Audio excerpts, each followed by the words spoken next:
안녕하세요. 저는 대전에서 작은 식당을 운영하는 올해 딱 40살, 평범한 두 아이의 엄마이자 주부입니다. 결혼 생활은 벌써 16년째이고요. 남편과의 사이는 그럭저럭 좋은 편입니다. 서로 크게 힘든 일 없이 결혼 생활 유지하며 아이들 키우느라 정신없이 세월을 보내다 보니 어느새 40이라는 나이가 되었네요. 게다가 저는 6년 전부터 친정엄마가 하시던 가게를 이어받아 운영하고 있어요. 아무래도 출퇴근이 일정한 평범한 직장이 아니다 보니 더 바쁜 삶을 살아왔던 것 같습니다. 그래도 남편이 자상하고 살림이나 아이들 키우는 거 같이 해주는 사람이라 수월하게 버텼던 것 같습니다. 언뜻 보기에는 남부러울 것 없어 보이는 저지만 누구든 자세히 들여다보면 사정없는 사람 없잖아요.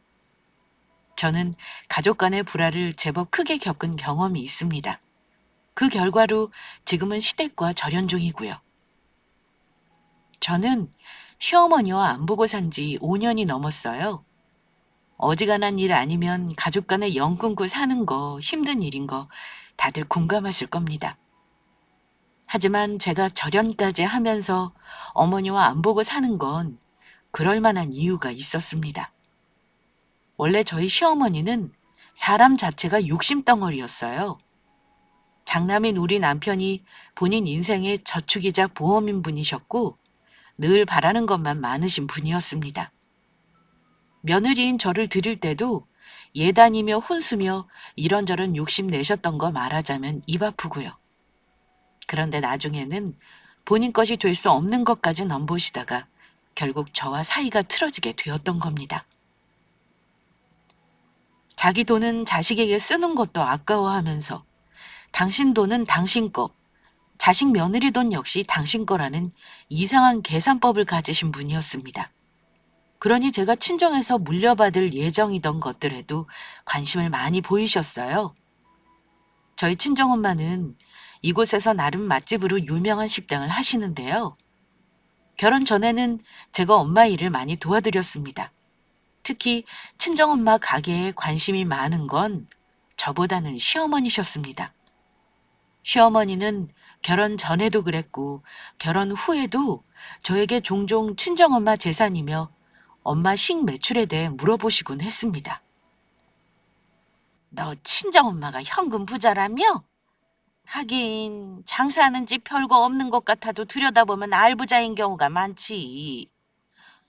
너희 식당이 뭐 맛집인지 뭔지로 소개되는 바람에 일찍 안 가면 줄 서도 못 먹는다고 하던데 그럼 대체 하루 매출이 얼마인 거니?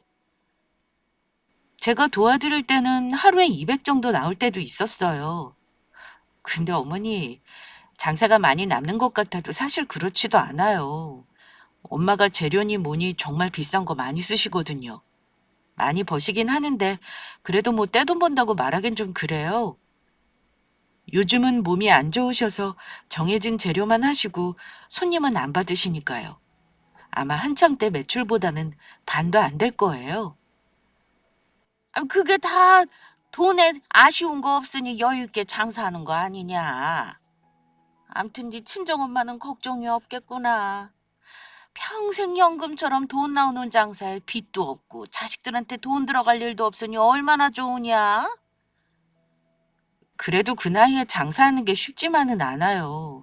언제까지 하실 수 있을지 장담도 할 수도 없고요. 그러니 건강이 제일 중요하죠. 나도 그런 가게 하나 있으면 무슨 일 있어도 80 넘어까지는 장사하고 살겠다 싶구나. 나는 그동안 뭐 했나 몰라. 그런 장사 한번 못 해보고 말이야. 나이 먹어서도 돈 버는 일을 할 수 있는 것도 복이다, 복. 네 친정엄마는 복이 많은 거지 뭐겠어. 저희 친정엄마를 부러워하시는 것도 같고 시샘하시는 것 같기도 했습니다. 그때는 어머니의 욕심이 그저 뜬구름 잡는 소리인 줄만 알았는데 나중에 보니 정말로 음흉한 마음을 그때부터 품고 계셨던 거였습니다. 미리 말씀드리자면 시댁이 가난한 집은 아니에요. 어머니 노후는 아버님이 준비해 놓으셨다고 들었습니다. 살고 있는 집에 대출도 없으셨고요. 문제라면 현금이 많지 않았습니다. 그래서인지 매번 우리 남편에게 아쉬운 말을 자주 하셨습니다. 남편은 어머니 요구 대부분 다 들어주는 편이었는데 제가 버는 돈 아니고 남편 능력껏 드리는 돈이기 때문에 저는 남편에게 싫은 소리 한 적은 한 번도 없었습니다. 그러면서 어머니는 아들에게 돈 타 쓰는 게 며느리 보기 민망한 건 있었는지 자주 하시는 말씀이 지금 나 보태주는 거 아깝다고 생각하지 말어라. 내 재산 나중에 다 니네 거 된다는 거 알지? 이런 말이었습니다. 사실 남편은 자영업을 했기 때문에 그 당시만 해도 제법 장사가 잘 되어서 어머니 용돈이며 씀씀이를 감당할 능력이 되었습니다. 그러니 제 눈치를 보면서도 자기 어머니 말에 거역은 하지 않았던 거죠. 하지만 제 속마음은 이랬습니다. 어머니가 당신 재산 다 줄 거라는 그 말 들으면 솔직히 코웃음이 나옵니다. 어머니가 재산이 얼마나 있는지 알 수는 없지만 시댁 자식이 장남인 남편 포함 셋이에요. 시동생하고 시누이는 자식이 아니랍니까? 게다가 요즘 100세 시대에 어머니 돌아가실 때까지 기다리자면 제가 칠순이 넘는데 큰돈이 아닌 이상 그리 욕심나지도 않습니다. 시댁은 어머니 혼자 계세요. 저 결혼하고 나서 5년쯤 되었을 때 시아버지는 암 투병하다가 돌아가셨습니다. 시어머니는 한평생을 일 같은 거 해보지도 않았고 제 기준 곱게 평생을 살아오신 분이에요. 그나마 자식 농사 잘 해놔서 아들 둘에 딸 하나가 시어머니에게는 잘하는 편이었습니다. 친정이나 시댁이 모두 이곳에 오래 거주한 토박이들이라 시댁과 친정들, 지인들이 한 다리 건너 겹치는 분들도 꽤나 많습니다. 그러다 보니 가족들 모두 1시간 이내 거리에 전부 가까이 모여 살았고요. 그러다 보니까 친정도 그렇고 시댁도 그렇고 자주 얼굴 보고 살긴 했습니다. 다른 집들은 어떤지 모르겠는데 우리 집은 시어머니와 저희 친정엄마가 서로 자주 만나는 편이셨어요. 그도 그럴 것이 저와 남편 둘 다 장남 장녀이고 두 분 다 혼자 계신 데다가 나중에 안 거지만 고등학교 동창이셨습니다. 그거 알고 나서 서로 신기해하시며 아는 친구들이 겹치는 거 얘기하셨던 게 기억이 납니다. 종종 모임 같이 가시기도 하셔서 남들이 보기에는 정말 사이좋은 사돈지간으로 보였을 거라고 생각합니다. 저도 처음에는 혼자 되신 두 분끼리 자주 왕래하면서 지내시는 거 참 잘된 일이다라고 생각했습니다. 결혼 과정에서 저에게 나름 아들 부심도 부리시고 욕심 많으셨던 시어머니 때문에 상처받은 거 다 묻어두기로 한 건 그래도 동년배인 두 분이서 잘 지내시는 줄 알았기 때문입니다. 요즘은 사돈지간에 사이좋게 지내는 경우도 많으니 참 다행이다 싶기도 했고요. 하지만 그건 저의 막연한 바람이었을 뿐 실제 두 분의 사이는 서로 정말 좋아서 보는 사이는 아니었던 것 같습니다. 모든 관계는 갑과 을이 있는 법인데 굳이 말하자면 우리 엄마와 시모 중 갑은 시모, 을은 우리 엄마였던 것 같아요. 제가 그걸 언제 알았냐면요. 바보같이 한참 나중에 아이들 키우면서 알았습니다. 제가 한번 시어머니에게 싫은 소리를 한 사건이 있었는데요. 엄마는 식당 하시면서 우리 식구 먹을거리도 종종 챙겨주시는 편이었습니다. 애들 키우면서는 하루가 멀다 하고 가게에서 음식을 해 나르다시피 하셨는데 그런 엄마가 너무 힘드실까봐 제가 마다했었습니다. 엄마, 가게 일도 힘든데 뭐하러 나 반찬까지 자꾸 챙겨주고 그래. 그냥 필요하거나 먹고 싶은 거 있을 때 말할게요. 엄마 장사도 바쁜데 매번 반찬을 이렇게 해다 나르면 힘들어서 안 돼. 하는 김에 하는 거야. 하나도 힘든 거 없으니까 걱정하지 말어.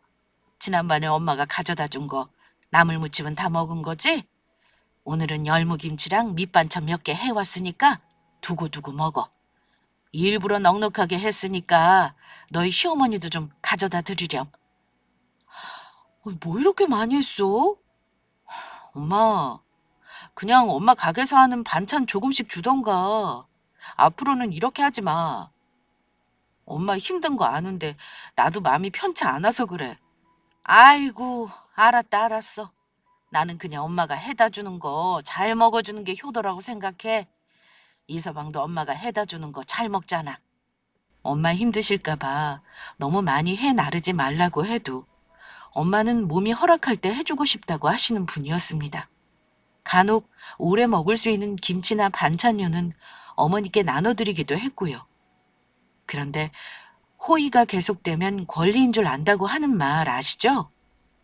딱 그런 일이 생기더라고요. 제가 종종 시어머니에게 나눠드렸던 엄마의 음식과 반찬이 화근이었죠. 어느 날 시어머니가 저에게 반찬통을 여러 개 들고 오시더니만 이러시는 겁니다. 요즘은 왜 엄마가 반찬을 안 가져오시니? 집에 반찬이 똑 떨어져서 왔다. 지난번에 가져온 열무김치 참 맛있던데 여기다가 좀 채우다오. 그리고 나머지 통에는 알아서 네가 반찬 몇 가지 담아와. 기왕 하는 김에 둘째랑 막내네 먹을 것도 같이 해주면 좋고. 내일 엄마 가게 갈 거니? 그때가 아마 한여름이었을 겁니다. 장사도 힘들고 날이 너무 더워서 저도 당분간은 엄마에게 음식 같은 거 더 해오지 말라고 단단히 일러놨을 때였고요. 그런데 어머니가 반찬통 여러 개를 가져와 당연하듯 채우라고 하는 거 보고 기분이 확 상해버렸습니다. 그것도 어머니 먹을 것만 소량 달라고 부탁하는 게 아니라 시동생과 시누이 반찬까지 챙기라는 말에 기분이 나빴어요. 어머니, 날이 너무 더워서요. 엄마한테 당분간 반찬 해 나르지 말라고 했어요. 게다가 도련님이랑 아가씨네 먹을 건 각자 알아서 해야지. 저희 엄마가 어떻게 이 많은 걸 다 해요. 다음에 제가 알아서 가져다 드릴게요.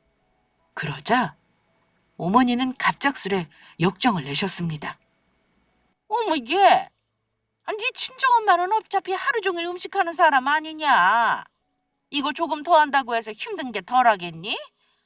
하는 김에 좀 챙겨달라고 하는 건데 뭐가 그렇게 기분 나쁜 태를 내는 거야? 너 설마 내가 너희 친정엄마를 부려먹는다고 생각하는 거냐? 어머니, 그게 아니라요. 요즘 엄마가 몸이 안 좋으셔서 장사도 진짜 힘드시거든요. 우리 식구 먹는 것도 엄마 힘들까 봐 챙기지 말라고 했는데 이 많은 걸 해달라고 제가 어떻게 말해요. 다음에 엄마가 해다 주시는 거 있으면 제가 가져다 드릴게요. 이건 도로 가져가세요. 어머니는 제가 계속 거절하니 기분이 상하셨는지 더는 조르지 않고 돌아가셨지만 저는 아니었습니다. 그래서 엄마한테 아예 앞으로는 일절 먹을 거 해 나르지 말라고 말해버렸어요. 엄마, 오늘 우리 어머니가 글쎄 반찬통을 대여섯 개나 가져오셔서는 거기다가 엄마 반찬 해오라고 그러더라. 매번 갖다 드리니까 고마운 줄 모르고 당연한 줄 아시잖아. 그래서 내가 싫다고 그랬어. 앞으로는 아예 우리 것도 해다 주지 마요. 내가 알아서 해먹을게. 제가 너무 속상한 마음에 씩씩거리며 말을 했는데요. 엄마가 저 타이르면서 이러시더라고요. 아이고, 그럴 거 없어. 내가 네 시엄마한테 반찬 가끔 드리라는 것도 다 너 힘들게 하지 말라는 뜻도 있었던 거야. 나한테 조금 신세지는 게 있어야 네 시어머니도 너한테 조심할 거 아니니. 그러니까 개의치 마. 엄마, 우리 시어머니는 고마운 거 없고 얻어먹는 거 당연한 줄 알더라. 우리 시어머니 그런 거 전혀 신경 쓰는 분 아니야. 그러니까 엄마 이제 앞으로는 음식이 뭐고 아예 하지 마. 예, 그랬다가 네 시어머니가 괜히 너 미워하면 어쩌니? 엄마는 괜찮아. 얼굴도 종종 보는 사이에 안 해주는 게 오히려 내 마음이 불편할 것 같아서 그래. 걱정하지 말고 엄마가 알아서 해다 줄게. 친정엄마는 제가 혹여 시어머니에게 밉보일까 봐 힘든 티도 안 내시고 그 모든 걸 해다 주시겠다고 하셨습니다. 결국 제가 뜯어말려서 안 하시긴 했지만 나중에 알고 보니까 어머니가 친정엄마랑 따로 연락을 하시면서 이런저런 부탁을 저 모르게 하신 적이 많더군요.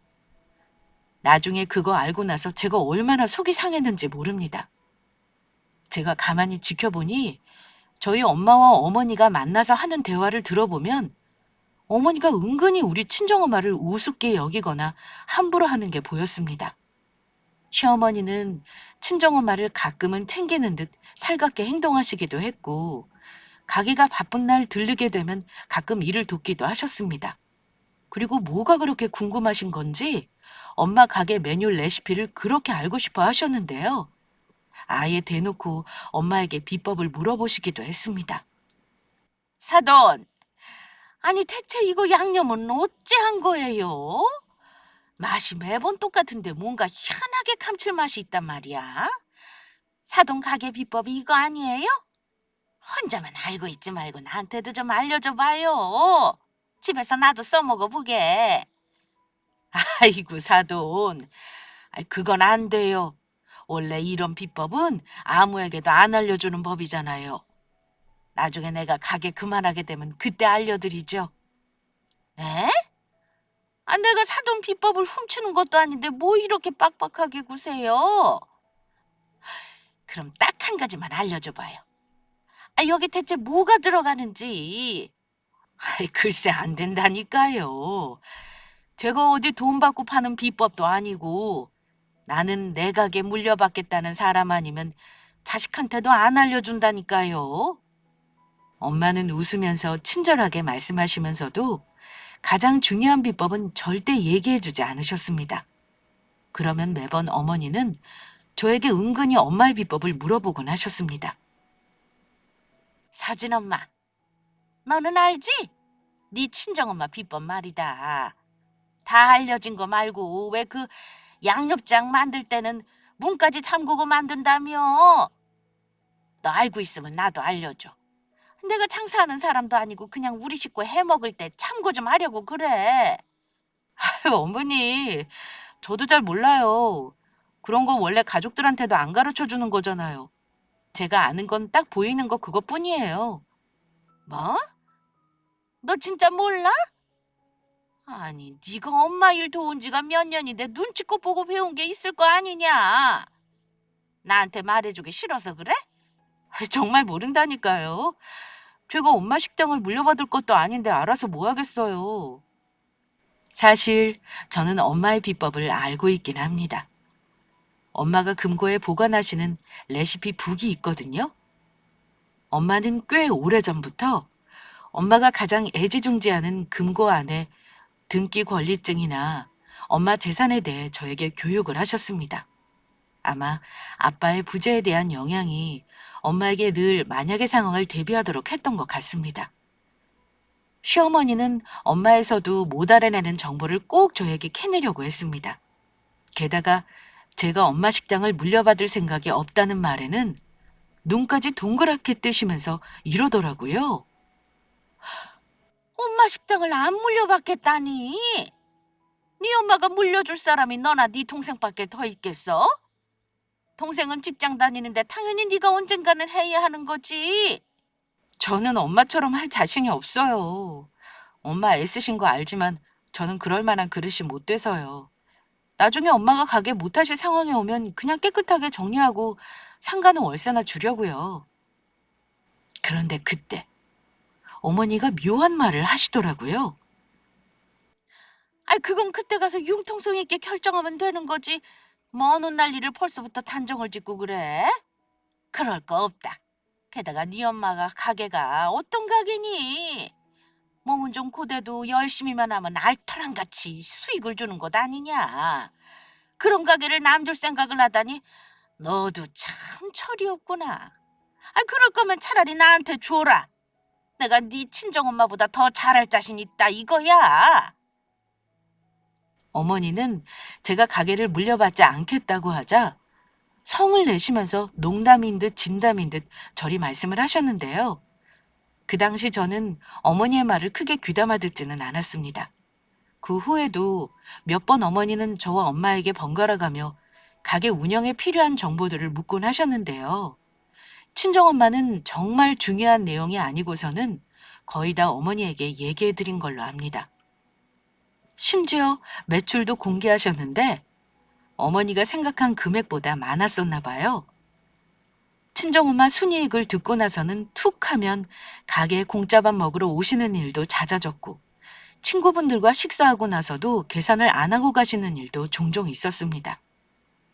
제가 보는 앞에서도 몇 번 그러시길래 한 소리 하려고 했더니 엄마가 말리시더라고요.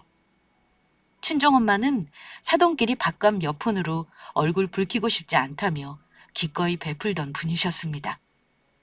하지만 저는 엄마와는 생각이 달랐습니다. 어머니가 너무 얄미웠고 친정엄마 돈 잘 번다며 은근히 비꼬는 식으로 얘기하시는 것도 너무 싫었습니다. 그러면서도 왜 그리 뻔질나게 엄마 가게는 드나드시는 건지 대체 속내를 모르겠더라고요. 그러나 이런 평화로운 생활은 결코 오래가지 않았습니다.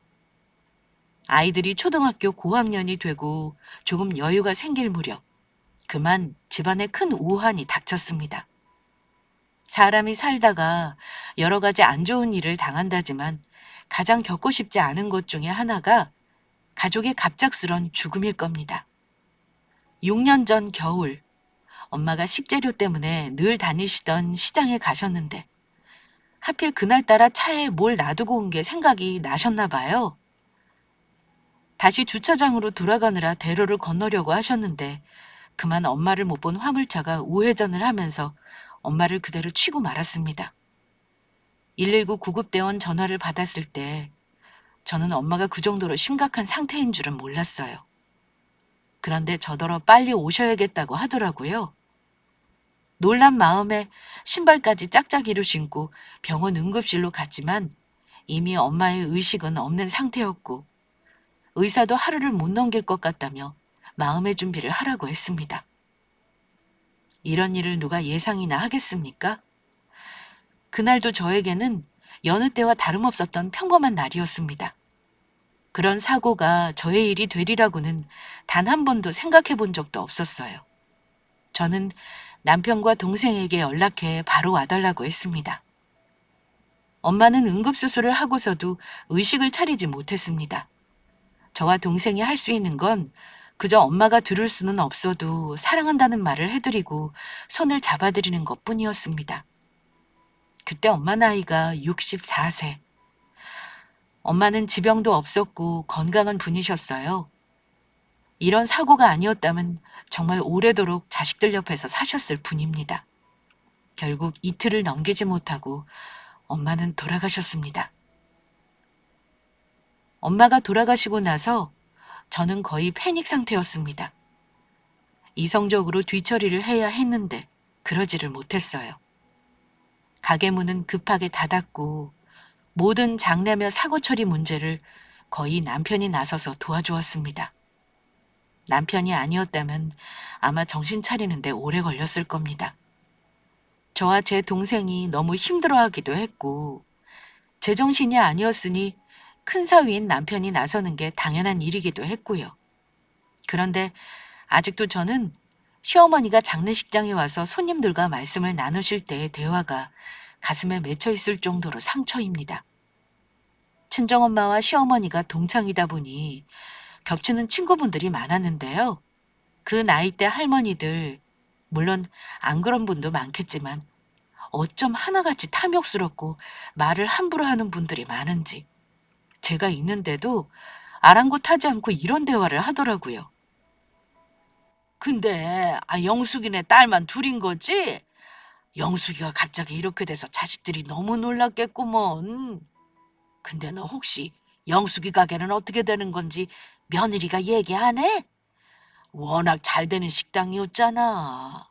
남의 손에 맡기는 거 너무 아까워 보인다. 둘째 딸은 직장 있으니 안 될 것이고 이제 큰딸이 이어받아 해야겠네. 그때 시어머니가 이런 말을 하는 겁니다. 아유, 우리 며느리 애들 키우면서 이런 식당 하는 게 어디 가당키나 해? 우리 며느리는 예전부터 엄마 식당 물려받을 생각은 없었어. 그 가게는 남주기는 아까운 곳이니 일단 방법을 생각해 봐야지. 사실 나도 그런 가게 차리는 거 예전부터 생각하고 있었거든. 차라리 내가 하는 게 어떨까 싶어. 그래. 안 싸더니 하던 식당을 대신 맡아 운영하는 것도 괜찮지 뭘. 좋은 생각이네. 며느리한테 말이나 한번 해봐. 지금 당장은 그런 얘기할 정신이 있겠어? 나중에 마음 좀 추스르면 내가 넌지시 물어봐야지. 노인들의 속물 같은 대화를 듣고 나니까 원래 어머니가 음흉한 줄은 알았지만 내심 우리 엄마 가게를 저렇게 탐내고 있었구나 하는 생각에 소름이 끼칠 정도였습니다. 구독자분들은 저게 사돈 장례식장에 와서 나눌 대화라고 보시나요? 아무리 서로 다들 잘 아는 사이라고 해도 그렇죠. 돌아가신 분 추모하러 오셔서 저런 대화라니요. 설마 시어머니가 우리 엄마 가게를 그동안 자꾸 언급했던 게 저러려고 그런 거였나 싶더라고요. 어쨌든 장래 후에는 자식인 제가 반드시 처리해야 하는 문제들도 많았기 때문에 슬픔은 잠시 미루고 닥친 문제를 해결하느라 여념이 없었습니다.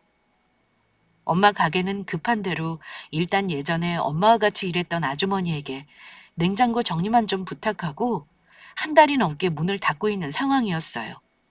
엄마 집 문제며 은행 그리고 대출 등등 정리할 것들이 많았습니다. 그 상태에서 엄마 가게까지 챙기기에는 제가 도저히 여력이 없었습니다. 그렇게 2달 가까이 지나고 어느 정도 주변 정리가 끝났을 무렵이었습니다. 안 그래도 한참 문을 닫아놓은 엄마 가게가 걱정이었는데요. 남편이 안 그래도 엄마 가게를 어찌할 건지 물어보길래 고민 중이었습니다. 여보, 장모님 가게 저대로 문 닫는 건 너무 아깝지 않아? 장모님이 준비도 없이 사고로 가신 건데 이대로 가게를 접는다는 게 마음이 아파서 그래. 장모님이 살아계셨다면 너무 마음 아파하실 것 같아. 당신이 그래도 장모님이랑 같이 일한 경험이 있으니까 이어서 하는 건 어때? 힘들까봐 그런 거면 내가 도와줄 수 있어. 여보, 당신 엄마 장모님이 평생 하신 일이잖아. 이대로 접는 건 아닌 것 같아. 잘 생각해봐. 나도 고민이 많아. 아직 애들을 건사하는 것도 벅찬데 내가 과연 할 수 있을까 생각도 들고. 엄마가 하는 만큼 잘할 자신도 없거든. 암튼 이번 달까지는 고민해보고 결정해볼게. 동생은 애초에 엄마 가게를 이어받는 건 염두에 두지 않고 있었으니 결정권은 제가 쥐고 있었습니다. 그런데 남편과 대화를 나눈 지 며칠 안 된 어느 날, 저는 가게 정리를 위해 예전에 엄마 가게에서 일했던 젊은 여직원에게 일당을 따로 드리겠다고 하고 가게 문을 열고 청소를 해달라 부탁했습니다. 그런데 1시간이 채 안 돼요. 저에게 전화가 한 통 걸려왔습니다. 아무 생각 없이 전화를 받았는데 전화를 건 사람은 제가 청소를 부탁한 가게 종업원이었습니다. 그런데 그 종업원이 저에게 황당한 말을 하더라고요. 놀란 목소리로 빨리 가게에 와달라기에 무슨 일이 난 줄 알았습니다. 작은 사장님, 여기 좀 빨리 와보셔야겠어요. 아니 이게 대체 무슨 일이래. 얼른 가게로 좀 와보세요. 빨리요. 왜요? 혹시 가게에 도둑이라도 든 거예요? 저는 도둑이 들어서 그런 줄 알았는데요. 종업원이 하는 말이 이랬습니다. 도둑보다 더 이상한 상황이라니까요. 청소하려고 가게에 왔는데 세상에 웬 아줌마가 가게에서 손님을 받고 있어서 그래요. 혹시 작은 사장님이 가게 다른 사람한테 넘겼나고 깜짝 놀랐잖아요. 이런 일을 사장님이 모르실 리가 없는데 이상해서 카운터에 있는 여자한테 누구냐고 그랬거든요. 근데 글쎄 이 식당이 자기가 인수받은 가게라고 어제부터 장사를 한다잖아요. 이게 무슨 일이래요? 네? 그게 무슨... 저 아무한테도 가게 넘긴 적 없어요. 정말 금시초문이에요. 그 가게 문을 대체 누가 열고 들어갔다는 거죠? 일단 거기 좀 계셔보세요. 일단 제가 빨리 갈게요. 저는 깜짝 놀라 가게로 불이 나게 달려갔습니다. 상속 절차 중인 엄마 가게를 대체 누가 어떻게 문을 열고 들어가 장사를 한다는 건지 그 짧은 순간에도 별의별 생각이 다 들었습니다. 그런데 잠시 후 가게에 도착해서 펼쳐진 광경에 저는 할 말을 잃고 말았습니다. 거긴 모르는 여자가 아닌 제가 아는 여자가 있었기 때문입니다. 매장에 들어가자마자 카운터에는 당혹스러운 표정의 종업원과 우리 시어머니가 서로 마주보고 서 있었습니다. 짧은 시간이었지만 대충 이게 무슨 상황인지 파악이 되더라고요. 어머니는 주인 없는 식당에 무단으로 침입해서 멋대로 주인 행세를 하고 있었던 겁니다. 제가 숨을 헐떡거리며 들어서는 거 보더니만 어머니는 뜨끔하는 듯 했습니다. 하지만 이내 이런 상황을 예상이라도 했던 것처럼 뻔뻔한 표정을 짓더라고요. 어머니, 여기서 지금 뭐 하고 계세요? 가게 문은 대체 어떻게 열고 들어오신 거죠? 저는 어머니를 본 순간 이성을 잃고 시어머니라는 것도 잊고 언성을 높였습니다. 어찌 들어오기는? 네 엄마 살아계실 때 내가 종종 문 열고 들어온 적도 있어서 알지. 얘 서진 엄마, 너 지금 시어머니한테 눈을 부릅뜨면서 뭐 하는 거니? 내가 어디 못 올 때 온 거야? 저한테 말씀도 없이 왜 오신 건데요? 근데 주방에 저건 다 뭐고요? 어머니 설마 여기서 엄마 대신 장사하려고 하신 거예요? 그러자 어머니는 전곡을 찔린 표정이었지만 전혀 잘못했다는 기색은 아니었습니다. 아, 네가 두 달이 다 돼가도록 여긴 내팽개치고 있으니 내가 걱정돼서 이러는 거 아니니? 엄마 가게 하루 매출이 얼마인 줄 알아? 바쁜 날은 몇백이 나와. 네가 신경 안 쓰길래 내가 얼마가 나와서 연습 삼아 장사도 해보고 음식도 해보려고 한 거야. 너는 오히려 나한테 고맙다고 해야 하는 거다. 알겠니? 어머니, 손님 상대하는 걸 무슨 연습 삼아 한다는 거예요. 우리 친정엄마가 이거 들으시면 기겁하시겠네요. 제가 가게를 두 달을 닫던 석 달을 닫던 그건 제가 알아서 할 일이죠. 왜 어머니가 마음대로 오셔서 이러시는 건데요? 저한테 말도 없이 장사하시려고 했다는 게 말이 돼요? 제가 무슨 생각을 하겠냐고요. 긴 말 할 거 없고 당장 나가주세요. 내가 어제부터 나와서 싹 다 청소해놓고 네 엄마가 하는 메뉴 재료까지 다 준비해놨는데 이건 어쩔 거니? 기왕 해놓은 거니 너 준비될 때까지는 내가 그냥 하게 놔둬. 어차피 네가 물려받을 생각도 없다며. 그럴 바엔 내가 네 엄마 가게 이어서 하마. 어머니를 쫓아내려고 하자 속내를 가감없이 저렇게 드러내시더라고요. 어머니, 설마 했는데 정말 저희 엄마 가게를 탐내셨던 거네요? 근데 어머니가 한다고 이 가게가 예전처럼 잘 될까요? 음식 맛 변하는 거 손님들은 귀신같이 알거든요.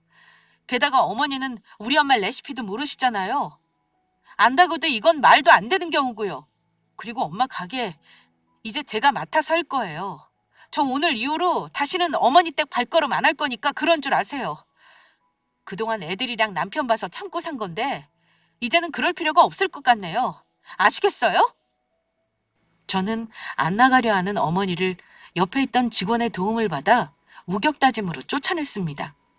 그날 집에 돌아와 남편에게 다시는 어머니를 보지 않겠다고 절연 선언했고 앞으로는 시어머니를 비롯 시동생과 시노와도 왕래하지 않겠다고 했습니다. 나 어머니 때문에 오늘 정말 식겁한 거 알아? 당신은 어머니니까 그동안 자식돌이 했겠지만 나는 더 이상 못하겠다. 어머니가 어떻게 우리 엄마한테 그러실 수가 있어? 엄마가 살아생전에 어머니한테 얼마나 잘하셨는지 당신 알잖아. 근데 엄마 돌아가시자마자 가게를 넘봐? 아니, 애초에 그게 가당키나 한 일이냐고. 나는 당신 어머니 이제 안 볼 거야. 당신까지 보지 말라고는 안 할게. 하지만 나한테 강요하면 그냥 나랑 이혼할 각오하는 게 좋을 거야. 남편은 시어머니가 그런 어처구니 없는 짓을 했다는 거에 민망해했고 저에게 대신 사과했습니다. 어머니 대신 내가 사과할게, 여보. 우리 어머니는 아마 당신이 오케이 할 줄 아셨나 봐. 나도 이건 당신 생각이랑 같아. 어머니 행동은 말도 안 되는 거지. 내가 어머니께는 따로 말씀드릴 테니까 당분간 왕래 안 하고 싶다면 당신 마음대로 해. 당분간이 아니라 앞으로 계속 안 본다는 거야. 스트레스 받아가면서 굳이 보고 살 생각이 없으니까 그런 줄 알아. 남편에게 화가 난 건 아니었지만 어쨌든 감정이 격앙된 저는 남편에게 성질을 잔뜩 부릴 수밖에 없었습니다. 저는 그날 이후 엄마 가게 재오픈 준비에 집중했습니다.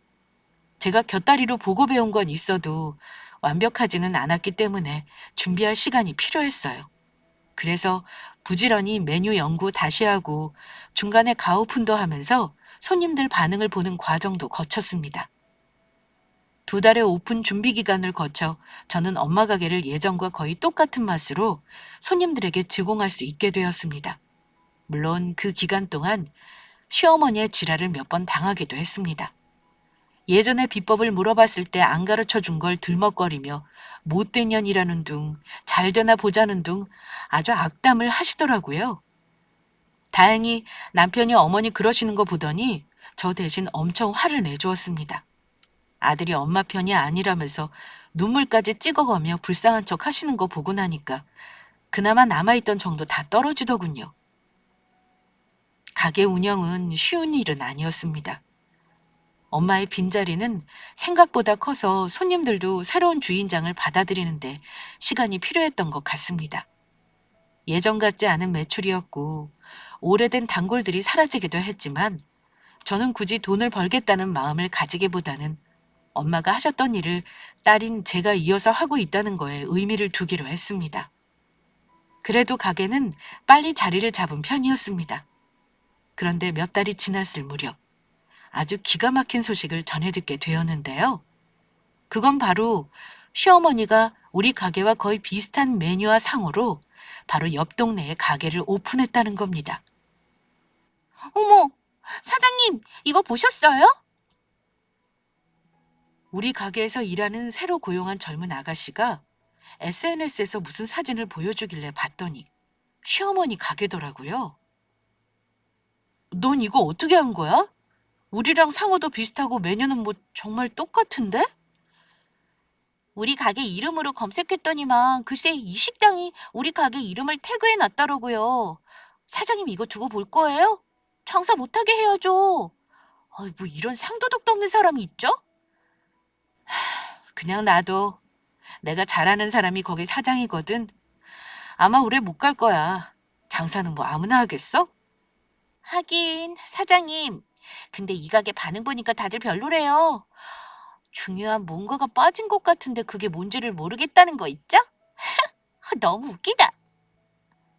저는 어머니가 자식들도 모르게 식당을 차린 걸 남편이 알고 있는지 물었는데요. 이건 남편도 몰랐는지 황당해 하더라고요. 어쩐지. 엄마가 몇 달 전부터 용돈을 더 달라는 말을 자꾸 했다는 겁니다. 나중에 알고 보니 어머니는 본인 노후 자금으로 아들이 들어놓은 예금을 깨고 가게 자리를 알아보셨더라고요. 그것도 목 좋은 곳에 잡아야 한다며 한 달 월세만 200만 원이 넘는 곳으로 말입니다. 기가 막혔지만 별 수 있나요? 어머니가 친정엄마 메뉴를 베낀 건 열받는 노릇이긴 한데 가장 중요한 건 맛을 똑같이 따라할 수 없으니 저는 그 가게가 얼마 못 갈 것이라고 예상했습니다. 어차피 손님들 입맛은 귀신 같아서 같은 맛이면 더 맛있는 곳을 찾아갈 테니까요. 저는 묵묵히 제 할 일만 열심히 했습니다. 그런데 그 뒤 몇 달도 채 못 가 그 식당이 문을 닫았다는 소식을 들었습니다. 비싼 월세, 관리비에 재료비, 인건비 등등. 아마 장사가 안 되는 가게에서는 절대 감당할 수 없었을 겁니다. 저는 모른 척 했는데 남편은 어머니에게 나름 괴롭힘을 당하는 눈치였습니다. 제가 신경 쓸까봐 몰래 통화하는 거 들으니 대충 돈은 더 못 해준다는 둥 그동안 할 만큼 했다며 동생들 도움을 받으라는 대화가 오고 가는 것 같더라고요. 이제 남편도 잘하고 있구나 싶어 신경을 끄고 있었는데요. 어머니는 어지간히 마음이 급하셨는지 며칠도 안 돼서 우리 집에 연락도 없이 불쑥 찾아오셨던 적이 있습니다. 하필 쉬는 날 찾아오셔서는 저도 마주칠 수밖에 없었습니다. 그런데 어머니가 저에게 한껏 풀죽은 목소리로 이러시더라고요. 너는 이 시애미가 망하는 걸 봐서 속이 시원하겠구나. 어머니도 참 무슨 말씀을 그렇게 하세요. 오랜만에 오셨는데 좋은 일은 아니라서 안타깝네요. 애들 아빠랑 얘기하러 오신 거죠? 지금 애들이랑 마트 갔는데 금방 올 거예요. 애비가 아니라 너한테 부탁 좀 하려고 온 거야.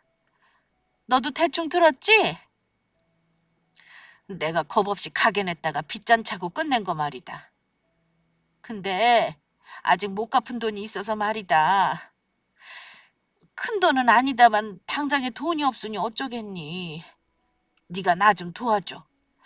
한 5천만 원 정도 도와줄 수 있니? 그게 대부업체에서 빌린 거라 독촉이 너무 심해서 그런다. 네? 5천만 원이요?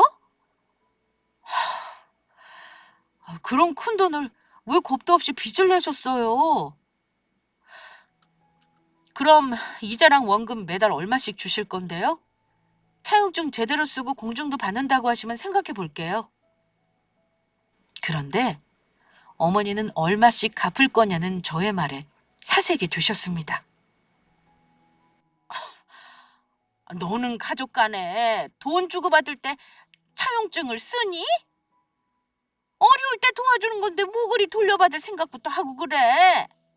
내가 뭐 네 돈 떼어먹을까 봐 그러는 거냐? 여유 생기면 갚아 나갈 테니까 일단 도와줘. 어머니, 설마 그 돈 빌려달라는 게 아니라 그냥 달라는 거였어요? 어휴, 어머니 정말 여전히 뻔뻔하시다. 제가 돈 쉽게 버는 줄 아시나 봐요? 저 돈 10,000원도 허튼 데 쓰는 거 아까워하는 사람이에요. 근데 돌려받지도 못할 큰 돈을 어머니 뭘 믿고 빌려드려요. 죄송하지만 저한테 그런 여윳돈은 없네요. 너 정말 이럴 거야? 내가 길바닥에 나 앉아도 이렇게 나올 거니?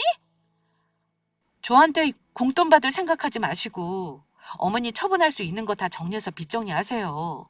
그러게 왜 감당도 못할 일을 벌이셨어요?